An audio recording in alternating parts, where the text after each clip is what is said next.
want to begin with a list of some names that I think most of you will recognize.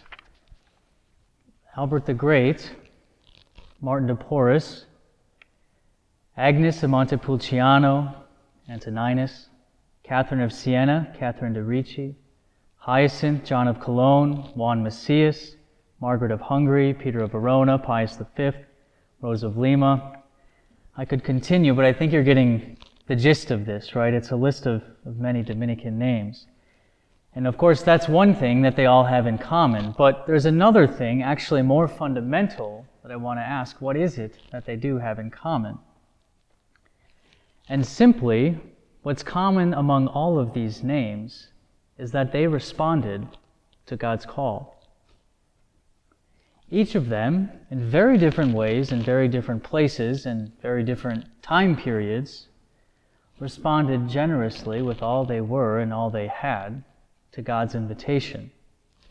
God sought them, and they answered. And this is really what today's reading is about. God working through us, or perhaps, I think as Augustine puts it, God working in us, without us. And really all we need to do is open up and respond generously. And even if these saints are not sufficient enough to make this point, I think even further we can look to Mary and her very generous response. Behold, I am the handmaid of the Lord, be it done unto me according to thy word. Mary, who is meek, perfectly receptive, is then given the grace to persevere in her response to whatever it is God was asking her to do. So if we heed this exhortation that begins this reading, consider your own calling, we might then ask, what is it that God is calling us to do, individually and as a community?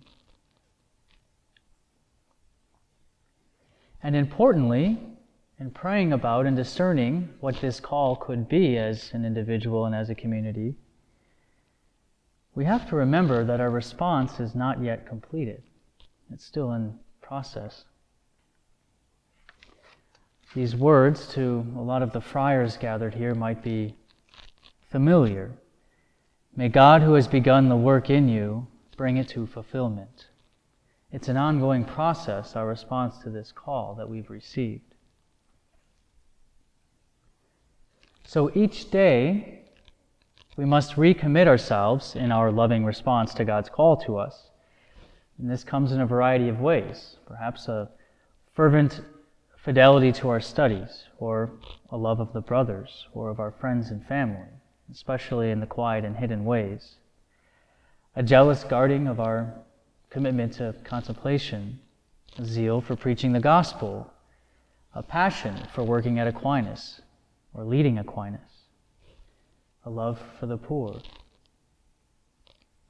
Our response to our calling is still in progress.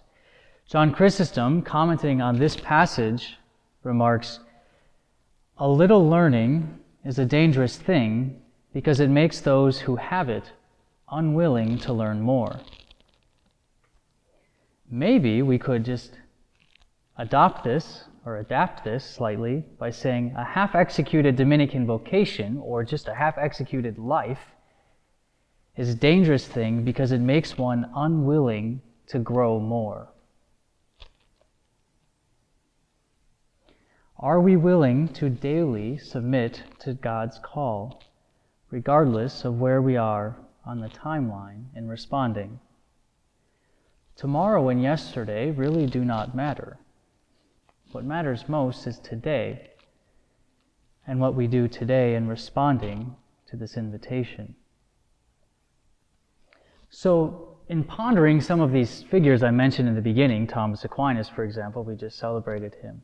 What if Thomas gave up? And I guess in some ways he sort of did, but for a different reason. But really, what if he just got to this block and doubted God's wisdom and said, "This is too much, I'm done"? Or Catherine. What if Catherine of Siena just had enough and was too afraid of adversity in her life? What if she heeded to Vincent Ferrer? Where would the church be today? Or Pius V. What if Pius V, perhaps in his second year of studies, says, well, the church is going to hell in a handbasket. I'm not going to continue anymore. Would we have had this great reformer or counter-reformer of the church? We could continue speculating, but it's really a waste of time because what matters is not what could have happened, but what happened.